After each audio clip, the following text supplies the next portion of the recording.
C'était Maurice, merci d'avoir accepté notre invitation.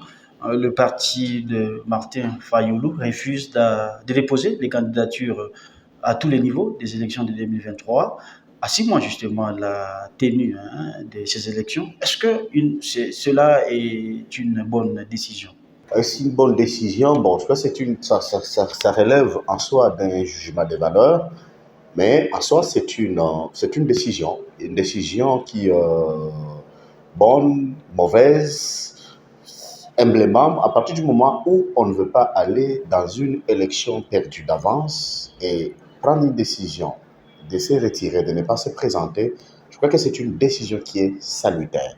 Je dis bien, à partir du moment où on ne veut pas aller à une élection perdue d'avance.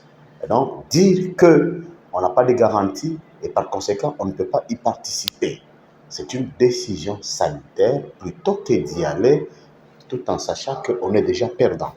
Voilà, parmi les raisons que Martin Fayoulou a évoquées, en fait, il a justement reproché au fichier électoral d'être corrompu. Et la composition de la Cour constitutionnelle, c'est des revendications qui sont pratiquement devenues courantes. Est-ce que c'est possible qu'il obtienne gain de cause? Oui, mais pourquoi pas? Je crois qu'il peut obtenir gain de cause parce que vous savez aujourd'hui qu'il n'y a pas que Martin Fayoulou avec son parti politique, il y a aussi le FCC avec la sortie du président honoraire qui a rappelé qu'ils ne vont pas prendre part à ces processus.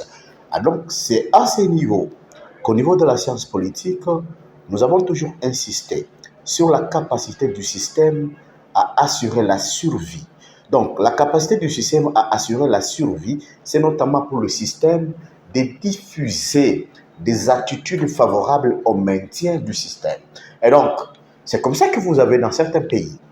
Lorsque vous organisez quelque chose qui pose problème, vous organisez quelque chose qui fait l'objet de beaucoup de contestations, c'est comme ça que facilement, vous pouvez voir une partie de la population poser des actes qui ont tendance à nuire au fonctionnement du système. C'est à ce niveau que le système actuel, le président de la République est appelé à les écouter parce que ça fait partie de la capacité du système d'assurer la survie. Et donc, si vous voulez que l'on puisse vivre en paix dans le pays, donc il faut diffuser des attitudes favorables au maintien du système. Et donc, faire un sourd d'oreille, ça veut dire que vous donnez l'opportunité à une partie de la population qui ne va pas se sentir concernée de ce qui s'est fait de troubler la quiétude du pays, ce qui n'est pas une bonne chose. Récemment, nous avons quand même vu Martin Fayoulou aux côtés de Moïse Katumbi, Matata Pogno et Deli Sesanga, constituant pratiquement un front commun contre le régime actuel.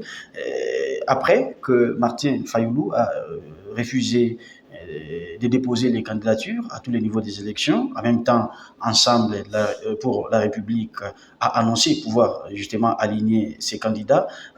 Que va finalement devenir ce rapprochement? Non, mais déjà, malgré ce qu'ils faisaient ensemble, humblement, je crois l'avoir même dit une fois, il y avait bien sûr un rapprochement.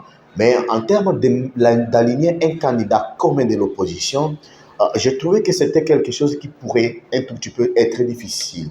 Parce que de tous les candidats, c'est-à-dire M. Katumbi tout comme M. Fayoulou, je ne voyais pas un seul candidat qui pouvait facilement accepter de faire la concession au profit de notre candidat.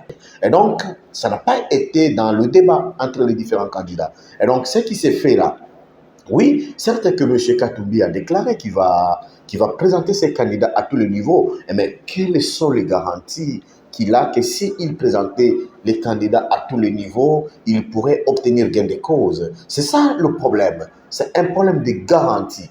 Parce que vous savez, aujourd'hui, on dit généralement en Afrique que les élections qu'on organise dans beaucoup de pays africains, ce sont des élections sans vote. C'est-à-dire quoi? On organise généralement des élections dont les résultats ne reflètent pas l'expression de la population. Et donc, avec ça, vous sentez que ça renvoie facilement à ce que l'on appelle la fatigue du vote. Merci beaucoup d'avoir répondu à nos questions. Merci, monsieur.